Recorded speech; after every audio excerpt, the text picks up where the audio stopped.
vampires, mysteries. It waits. Do not listen. The distress beacon had been pulsing in the void for centuries, maybe longer, a faint rhythmic whisper lost in the immensity of space. The UNSV Odysseus had picked it up near the edge of the Oort cloud, an ancient signal originating from a derelict vessel adrift beyond the farthest reaches of recorded exploration. It should not have been there. No ship, not even the oldest of Earth's deep space missions, should have survived so long in the cold abyss. Commander Elias Renfield watched the display in silence as the ship's AI translated the message. The signal was archaic, transmitted in a dialect of English that predated the modern interstellar era. We have found it.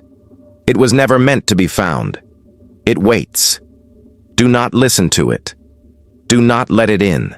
The message looped, crackling with interference, its words thick with desperation and something else, an almost pleading terror. Renfield's crew had debated the merits of investigating. There was no record of a lost vessel matching the signals. Trajectory and protocol dictated that distress calls, no matter how ancient, must be answered. But the closer they got, the more their dreams became restless, filled with whispers of things unseen, shapes that slithered at the edges of perception. The ship itself was a cathedral of shadows. The derelict hung in the void like a tomb, its hull encrusted with centuries of ice. No name adorned its side, only the deep scars of micrometeorite impacts and something else, something that looked like claw marks. Renfield led the boarding party. As they drifted through the ruptured airlock, their helmet lights flickered against the corroded walls, revealing murals painted in dried blood. The images depicted humans kneeling before something vast and unspeakable, their eyes hollow, their mouths open in silent screams. The corridors whispered. The ship's darkness was not just an absence of light, but something tangible, something hungry. The deeper they moved, the more their comms filled with static, their biomonitors flickering erratically as if their hearts beat out of sync with reality. Then they found the bodies, hundreds of them, shriveled and pale, clinging to the walls in grotesque mimicry of life. Their faces were frozen in rictus grins, their eyes black voids of nothingness. They had been drained, desiccated husks twisted in agony. The logs they recovered made no sense. The ship had launched from Earth centuries ago on a mission to colonize a distant world. But something had gone wrong.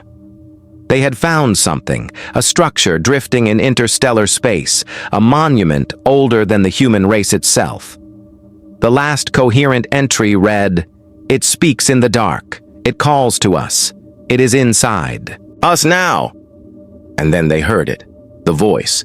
It did not come through their comms. It was inside their skulls, a whispering symphony of hunger, promising understanding, unity, eternity. The air grew thick with its presence, a force that pressed against their lungs, their minds. The crew screamed, clawing at their helmets as something unseen invaded their thoughts. Renfield staggered back, his breath ragged. He saw his reflection in the cracked visor of a fallen comrade and knew then that they were never meant to leave. The knowledge was too vast, too alien. It was not merely a creature, but a consciousness that had existed before the first stars burned. It had been waiting, dreaming in the dark, whispering to those who would listen. And now, they had listened. One by one, his crew fell silent.